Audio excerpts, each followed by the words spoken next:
Assalamualaikum CO167 denial code इन medical billing. अच्छा, ये denial है क्या? CO167 डिनाइल की जो डिस्क्रिप्शन है वो this diagnosis is not covered.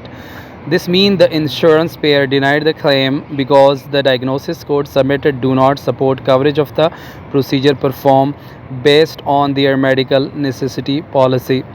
ये डिनाइल जो है वो कैसे आता है? ये डायग्नोस्टिक कोड का डिनाई होता है और इंश्योरेंस जो है जब क्लेम उनको भेजा जाता है तो उसके ऊपर जो है वो जो डायग्नोस्टिक कोड है वो प्रोसीजर जो परफॉर्म हुआ है उससे रेलेवेंट नहीं होता, तो वो क्या होता है, वो डिनाई हो जाता है। और उस डिनाई के कई वजूहात हो सकते हैं, लेकिन वो हम आपके साथ जो है फ़र्दर डिस्कस करेंगे, आप लोगों को बताएंगे। लेकिन इस चीज़ को समझने की ज़रूरत है पहले कंसेप्ट को, कि जो ये डिनाई है ये डायग्नोसिस कोड को के ऊपर आता है। और डायग्नोसिस कोड को जब इंश्योरेंस जो है वो नोट करता है, एक्नॉलेज करता है, एडजुडिकेट करता है, तो उसके ऊपर फिर उनके प्रोसीजर्स को भी देखता है और डॉक्टर की एलिजिबिलिटी को भी देखता है, तो उसके ऊपर वो फिर डिनाई दे देता है कि भाई इट्स नॉट एलिजिबल। अच्छा, हमारे पास एग्जांपल है कि routine foot care not covered. ठीक है, अब ये है कि क्लेम डिटेल्स क्या है। प्रोसीजर 11721 डिब्रेडमेंट ऑफ नेल्स, ठीक है, और डायग्नोसिस है Z41.1 encounter for cosmetic surgery. अब ये है कि जो CPT कोड है वो फुट केयर के हवाले से है, जबकि जो डायग्नोसिस कोड है वो कॉस्मेटिक्स के हवाले से है। तो दोनों की स्पेशलिटी में ज़मीन आसमान का फ़र्क है, दोनों में बड़ा डिफरेंट है। अगर लेट सपोज नेल्स के हवाले से कोई बात है या फुट केयर के हवाले से बात है, तो जो डायग्नोस्टिक कोड है वो भी उसी से रेलेवेंट होना चाहिए। तो इस तरह के दोनों जब CPT मिस में जा रहे हों अलॉन्ग विद लाइक स्पेशलिटी, तो फिर डिनाई कोड जो है CO167 का डिनाइल मौसूल होता है।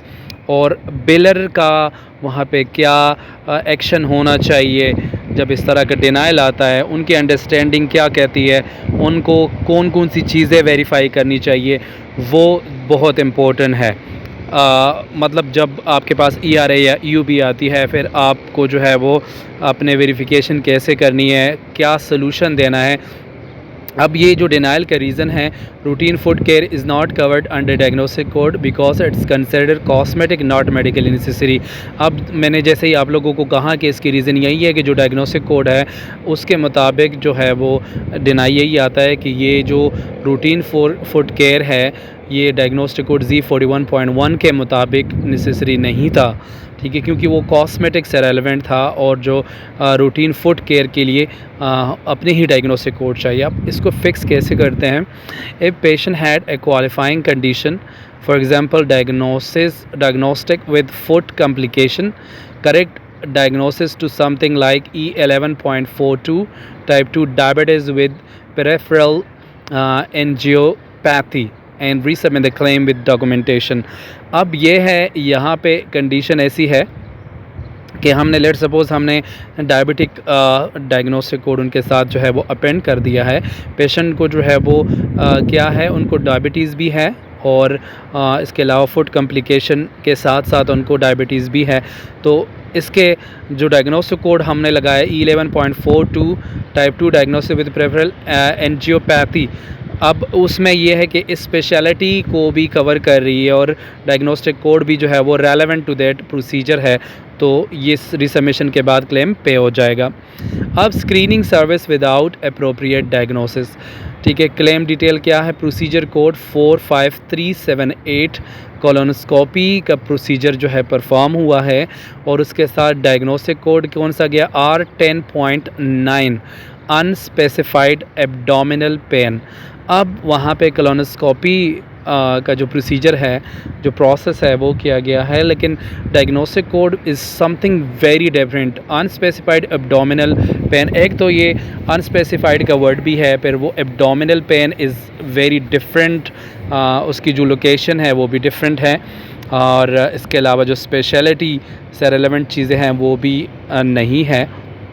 अब कोलोनोस्कोपी के मुताबिक उनका डायग्नोस्टिक कोड क्या होना चाहिए वो हम आपको सोल्यूशन में बताएंगे कि हम इसकी फिक्सेशन कैसे करेंगे। लेकिन ये भी एक तरह का एग्जांपल है, जैसे हमने आपको बताया लास्ट वन में, कि वो relevant to that specific diagnosis जो है वो प्रोसीजर होना चाहिए, दोनों आपस में मैच होने चाहिए, तब ही जाके क्लेम पे होगा और वो इंश्योरेंस जो है वो इसको प्रॉपर तरीके से प्रोसेस करेंगी।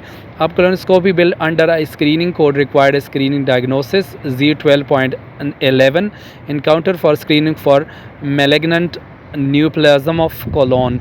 ठीक है, अब हमने क्या किया, जो डायग्नोस्टिक कोड है देखिए इस डिस्क्रिप्शन से भी ज़ाहिर है कि कोलोनोस्कोपी के हवाले से है।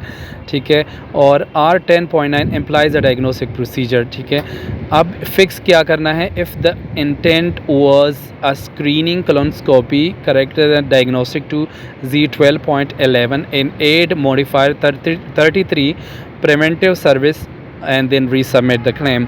अब ये है कि Z12.11 जो है वो कोलोनोस्कोपी की जो है वो सर्विस के लिए है, और हमने प्रोसीजर कोड जो परफॉर्म हुआ है वो भी कोलोनोस्कोपी के लिए है, उसकी स्क्रीनिंग हुई है। ठीक है, तो जी का जो ये कोड है 12.11 ये जब हम भेजेंगे अलॉन्ग विद मॉडिफाइड 33 और रीसबमिट करेंगे एज अ करेक्टेड क्लेम, तो क्लेम पे हो जाएगा। थैंक यू सो मच, अपना बहुत सारा ख्याल रखिएगा। अल्लाह हाफिज़।